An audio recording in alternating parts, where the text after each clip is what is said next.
First, the USDA's Justice for All non-discriminatory statement, which simply states that all persons must be treated equally without regard to their race, color, national origin, sex, religious creed, disability, age, political beliefs, or reprisal or retaliation for prior civil rights activity, and that our institution provides an inclusive space for all. For more information on the And Justice for All statement, please visit the USDA's website. Hi everybody, thank you for joining me today. My name is Alaa and I'm from the Rutgers Cooperative Extension of Mercer County, Family Community Health Sciences Department, SNAP Ed program. So today I'm going to be discussing how to store fruits and vegetables, as well as show you all how I made the scrumptious glazed squash recipe. So the first thing we're going to talk about is squash.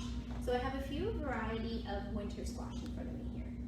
Winter squash is great because it lasts a really long time. So it tends to have a thicker skin in comparison to summer squash, which makes sense because it accounts for the harsher climates. So the great thing about squash is that you can leave it out for a really long time outside of the fridge, and it'll stay fresh for a while. So here I have butternut squash that I cut up. This butternut squash lasts about 2 months outside of the fridge. When you cut it up and dice it and freeze it, it lasts about 6 months in the refrigerator. This is spaghetti squash, which gets its name because when you cut it up and peel out the flesh once it's cooked, it comes out in long, thin strands. So that's what's great about this. It is a good replacement to spaghetti. A lot of people will make the same spaghetti dishes but use this vegetable instead.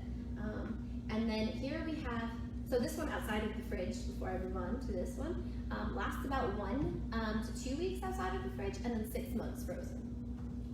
This is acorn squash, and you can understand where it gets its name from. It just looks like a giant acorn. And this lasts, similarly to the butternut squash, it lasts about 2 months outside of the fridge, and then 6 months cut and frozen. Alright, so I'm going to talk about how to store these, but first I'm going to show you how I cut up this butternut squash. And you can do this with any squash. So I'm going to demonstrate it on the spaghetti squash. So the first thing you want to do is get a really sharp knife. And we're going to go ahead and cut the end here. And like I had mentioned before, winter squash tend to be really tough. So you want to make sure your knife is sharp, and you want to be extra careful with this too. So we're going to cut off both ends, so it looks like this. And then what you want to do is find a side where it lays flat. And if it doesn't, you can just gently, it could be very small, gently slice off a piece. So there you have it laying flat. All right. So what we're going to do now is I'm going to score the squash in the center. You want to be gentle with this. You don't want to go in too hard at once. So we're going to do that until we hit both ends. And then we'll start cutting in deeper. So it becomes much easier that way. And you want to rock the knife back and forth too to help you out. All right? Awesome. So there you have it. You have this cut in half. And again, you can use the same method for the butternut squash and the acorn squash. So what we're going to do is we're going to scoop out some of this center flesh where the seeds are sitting in. So I'm going to use a spoon, and I'm just going to scrape, scrape, scrape until we get that out. And squash is great because it has a lot of flavor. It has a slight sweetness. It's really rich in vitamins A.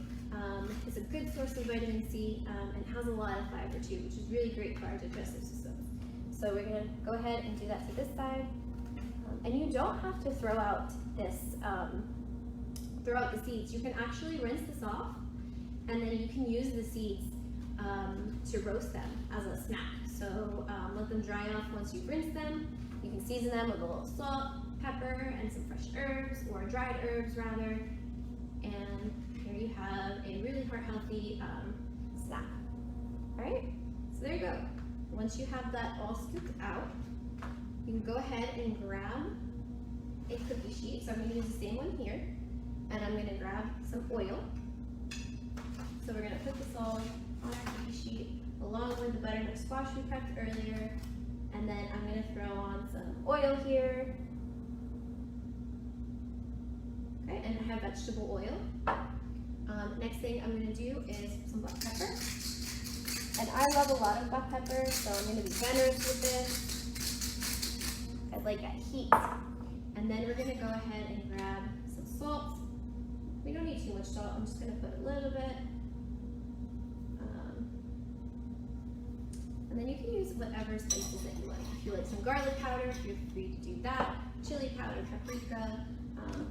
So this one's going to be a little bit of a sweet one. So I'm going to put some brown sugar on that. Just a little bit. Sprinkle that on. And again, if you don't like it sweet, you can go ahead and use garlic, lemon juice even, and different spices and seasonings. So then we're just going to, let that oil mix up with all those seasonings and generously coat it on all sides. Okay. So there you have it. You want to put it cut side down on the cookie sheet. And then what we're going to do is we're going to pop this in the oven for about 40 minutes at 400 degrees Fahrenheit. So I'm going to go ahead and do that.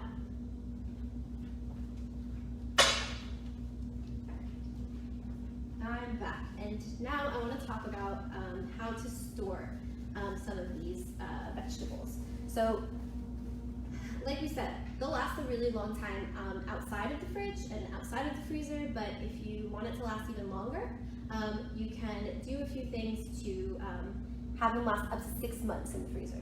So what I'm going to do is I'm going to demonstrate how to cube these. So the first thing you want to do is get a really sturdy vegetable peeler, and then that'll help you peel the skin. So you want to do that all along the edges of this squash. And again, you can use the same method for the spaghetti squash, and the same thing for the butternut squash, okay? So we'll keep doing that until all the skin is removed, and then we'll have something that looks like this. So here is a butternut squash.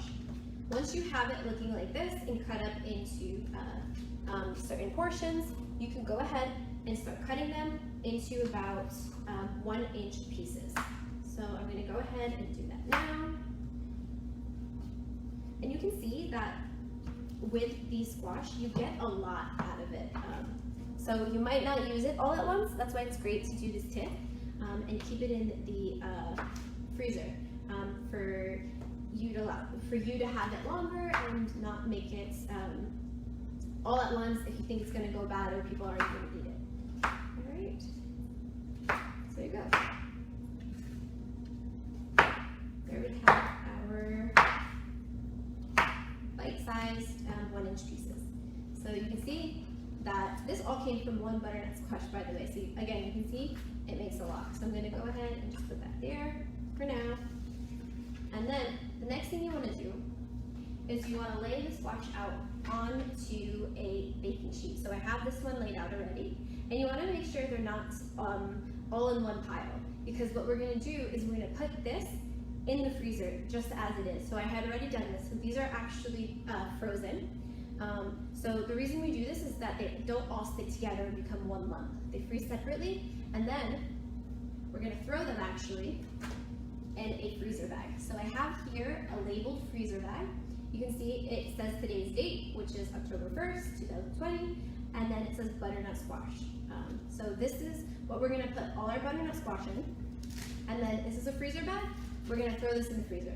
So when you're ready for it, you know exactly the date that you put it in and whether it's still good to eat, and then you know that what vegetable it is as well. So we can go ahead and put those all in there. And then these are great to have frozen because you can pull them out and put them on a cookie sheet and season them and roast them in the oven. You can throw them into soups. You can puree them once they've thawed out and make a butternut squash soup. And they tend to be really fresh. And what's great about this is that they're in season right now, so you can buy them in bulk and then you can do this and then you can have them almost all year round.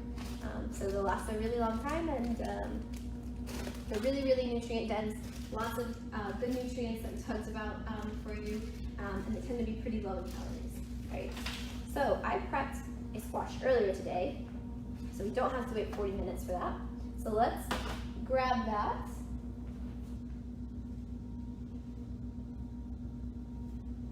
All right, so here we have a completed butternut squash. You can see that it's browned a bit on the outside, which looks great. That's when you know it's ready to eat. So again, it was 400 degrees in the oven for 40 minutes. So I let this cool down a bit, so it's easier to work with. And there you have it. It smells delicious. I wish you can smell this. And it's ready to eat. You can go in and dig in with your spoon. Grab a clean one. You go in and dig in with your spoon, and you can see how soft and buttery the flesh became. So there you have it. You have this beautiful squash. You can cut it up into portion sizes for everybody, or you can go ahead and dig in and eat it just like this. So I have to say that is delicious. I definitely recommend that you make this recipe and try it in different ways. A lot of people get scared of butternut squash and winter squash in general because it's tough to work with, so I hope this simplified it for you all.